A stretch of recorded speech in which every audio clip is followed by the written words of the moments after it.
Europe 1, il est 6h16 et Europe 1 vous répond tout de suite avec Thomas Soto. L'an dernier, il y a eu environ 650 000 postes à pourvoir pour la période estivale, des jobs très prisés évidemment par les étudiants, pas pour le plaisir, mais parce que bien souvent, ils les aident à financer leurs études ou à boucler leur fin de mois. Bonjour Daniel Licata. Bonjour. Vous êtes chef de la rubrique emploi au magazine L'Étudiant. D'abord, sait-on pour combien d'étudiants aujourd'hui trouver un job d'appoint, en plus de ces études, est vraiment indispensable ? Toutes les études, il y a un consensus sur toutes les études. 3/4 des étudiants ont besoin de travailler, notamment l'été, pour payer leur rentrée scolaire, qui est estimée aujourd'hui à 2 500 € pour le seul mois de septembre. Pour le seul mois de septembre, Donc 2 500 seulement, €. la rentrée leur coûte 2 500 €. Donc c'est pas pour se payer des vacances, c'est vraiment pour la plupart pour... C'est fini ce temps-là. C'est fini cette époque. Alors on va essayer de les aider à trouver ce job d'été. Quels sont les secteurs qui cherchent, qui recrutent le plus ?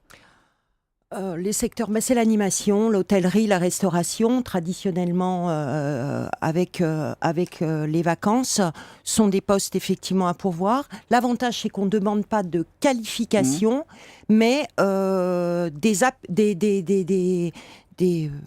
peut demander effectivement à ces jeunes de pouvoir être dynamiques, d'être en forme, d'être... Donc il faut faire bonne impression, quoi. Il faut y aller, quoi. Il faut y pas besoin aller. d'avoir Alors des d'expérience, on n'a pas qualifications, on ne besoin. peut pas imaginer que ces jeunes aient des qualifications parce qu'ils sont jeunes, parce qu'ils sont dans d'autres secteurs d'activité. Mais effectivement, s'ils sont volontaires, ils peuvent décrocher des postes. Mais attendez, on est déjà le 2 juillet, c'est pas trop tard pour décrocher un job d'été ? C'est pas le moment idéal, effectivement. C'est un peu tard pour le mois de juillet, mais il y a effectivement, en passant par l'intérim, des moyens de décrocher peut-être pas des postes pour un mois entier, mais pour des petites missions. Et ça, c'est effectivement le bon plan. Vous dites l'intérim, c'est vrai qu'on ne pense pas forcément à pousser la porte d'une agence d'intérim. Hein, non, et pourtant, c'est la solution pour plein de raisons. Déjà parce qu'effectivement, en poussant plusieurs postes, vous multipliez vos chances. Mmh.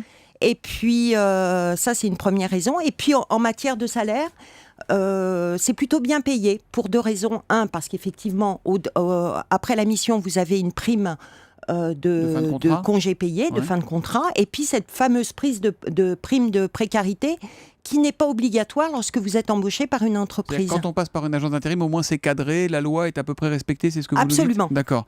On a un tweet de G. Grieux avec le hashtag un matin qui répond pour trouver un job, un mot, piston.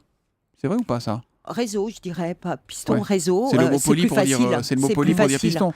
C'est plus facile, surtout pour des postes effectivement qui durent la période, soit le mois de juillet, soit le mois d'août, soit le mois de septembre pour ces étudiants qui démarquent en octobre. Il ne faut pas hésiter à solliciter la boîte de papa, la boîte de maman, là où travaille le tonton. Voilà. Simplement, c'est de plus en plus compliqué parce qu'effectivement, le grand ennemi de ces jobs d'été, ce sont les stages. Ouais. Niveau salaire, j'imagine qu'il ne faut pas s'attendre à gagner une fortune, Daniel Licata ? Le SMIC. Le SMIC contrat. quand même. Oui, un contrat. Il est conseillé effectivement de travailler avec un contrat en bonne et due forme et pas de travailler au noir parce qu'effectivement là il y a des surprises. Mais non, le SMIC. Et puis il y a des jobs qui sont un peu mieux payés. Par exemple dans l'assurance. Mondial Assurance, pour ne citer que cette compagnie d'assurance, embauche pas mal de jeunes durant la période estivale. Pour répondre à leur clientèle qui est effectivement... Ça, il faut une petite formation, peut-être il faut aussi connaître un tout petit peu pour le coup. C'est pas comme vendre des glaces, non ? Pas forcément. C'est du téléphone, vous répondez. Effectivement, il faut être juste dynamique et puis il faut pouvoir avoir des horaires extensibles parce qu'il faut être... C'est 24/7. C'est 24/7. Évidemment. Un mot du droit du travail, c'est pas parce que c'est un job d'été qu'il faut tout accepter, j'imagine. Absolument. Le droit du travail, c'est le même que pendant l'année ? Absolument, il n'y a pas de différence. Un tweet d'Olivier Sarrazin, toujours avec le hashtag un matin. À quel âge peut-on commencer son premier job d'été ? À mon époque, j'avais commencé à 14 ans, mais c'était il y a 40 ans, dit-il. Alors, quelle est la règle ? Alors, la règle, c'est qu'effectivement, on peut commencer à travailler à 16 ans. Ouais. Donc, c'est plus 14, c'est 16 déjà. C'est plus 14, c'est 16. Mais imaginez-vous que c'est très compliqué, à moins d'avoir ce fameux piston. Et il faut une autorisation des parents quand on travaille à 16 ans. Formelle, écrite Absolument. D'accord. Et quand c'est la boîte ou le petit commerce familial, la règle est la même ou on peut donner un coup de main un peu plus tôt ? Non, officiellement, c'est 16 ans. On est censé déclarer ce qu'on gagne lorsqu'on est étudiant comme ça. faire un job Est-ce qu'on est d'été. imposable là-dessus? Tiens, qui paye les Bah, impôts là-dessus? Ce sont les parents. Ah, bah bravo. Ah, Ce c'est sont aux les parents de qui doivent déclarer le déclarer, job d'été de absolument, leurs enfants. Absolument. D'accord. Et est-ce qu'il faut être stratégique, penser à l'avenir quand on cherche un job d'été? Autrement dit, est-ce que ça se valorise sur un CV? Et Absolument. de quelle manière? Toute expérience est valorisée sur un CV. Alors bien évidemment, ce qui est pris en compte pour une future carrière professionnelle et un parcours cohérent, ce sont les stages. Oui. Les jobs d'été, c'est plutôt ce qu'on valorise, c'est le dynamisme, c'est le volontarisme, etc. Et puis cette ouverture, parce qu'aujourd'hui, on demande aux jeunes, quel que soit le secteur, même le plus traditionnel comme la banque, on leur demande de communiquer, d'être ouverts. Donc effectivement, toute expérience est bonne à écrire sur un CV. Ça donne des indications sur la personnalité de la personne. Absolument. Ok. Et si ça se passe mal, que le patron est un esclavagiste, est-ce que le salarié peut faire? Il peut claquer la porte? Parce que s'il y a un CDD, comment ça se passe? C'est comme dans n'importe quel job. Il n'y a pas de régime de faveur. Il n'y a pas de régime de faveur.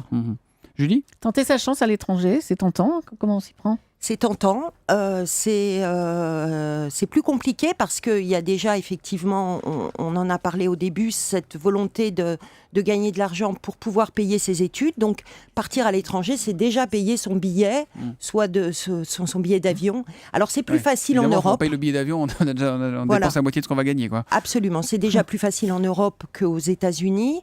Mais il faut faire très attention parce qu'effectivement, il y a des agences spécialisées privées qui permettent de décrocher soit un stage, soit un job. Et là, c'est pas gratuit. Ça peut aller entre les services de ces agences-là, peuvent aller de 500 à 2000 euros. Donc là, il y a le prix du billet, le prix de l'agence, Voilà, etc. donc ça C'est fait plus beaucoup. compliqué. Ouais. Moi, après le bac, dernière question, je distribuais des tracts à la sortie des lycées pour l'étudiant. Je gagnais à l'époque quelques petites centaines de francs. Vous le faites encore, ça, ou pas? Non, on ne fait plus. Ah, c'est fini, ça. Bon, ça, c'était un bon plan En que j'espérais revanche, donner vous à nos trouvez auditeurs. Mais... sur le site de l'étudiant, aujourd'hui, 73 000 offres d'emploi. ça, c'est c'était bien de le intéressant. dire. Donc, on retient le site de l'étudiant et les agences d'intérim, le moyen le plus court pour essayer de décrocher un peu de boulot cet été. Merci Daniel Licata, chef de la rubrique emploi précisément au magazine L'étudiant. Merci d'être venu nous voir en direct sur Europe 1 ce matin. Bonne journée.